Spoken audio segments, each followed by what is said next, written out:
சேசு மரி சூசை துணை. இறையன்பில் பிரியமான தோழமைகளே, இன்று தூய ஆவி நமக்கு என்ன உணர்த்துகிறார் என்று கேட்போம். நீதிமொழிகள் அதிகாரம் 6 இறைவசனங்கள் 20, 21 மற்றும் 23. பிள்ளாய், உன் தந்தையின் கட்டளையை கடைப்பிடி, தாயின் அறிவுரையை புறக்கணியாதே. அவற்றை எப்போதும் உன் இதயத்தில் இருத்தி வை.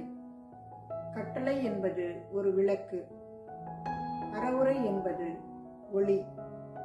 கண்டித்தலும் தண்டித்தலும் நல்வாழ்வுக்கு வழி. ஆம் சகோதர சகோதரிகளே, இவ்வுலக வாழ்வுக்கு நம் பெற்றோரின் கட்டளைகளும் அறிவுரைகளும் மிக முக்கியம். அவை நம் நல்வாழ்க்கைக்குத்தான் என்பதை நாம் தாமதமாகவாவது புரிந்து கொண்டு அவற்றை பின்பற்ற விரும்புகிறோம். அதுபோல நம் மறுவுலக வாழ்வுக்கு இறைவனின் கண்டித்தலும் தண்டித்தலும் நம்மை செவ்வழிப்படுத்துகிறது. இறைவனின் இவ்வழிநடத்தலை சரியான முறையில் புரிந்து வாழ்வதற்கு தூய ஆவியின் அருளை வேண்டும். இறைவன் என்றென்று வாழ்த்த பெறுவாராக.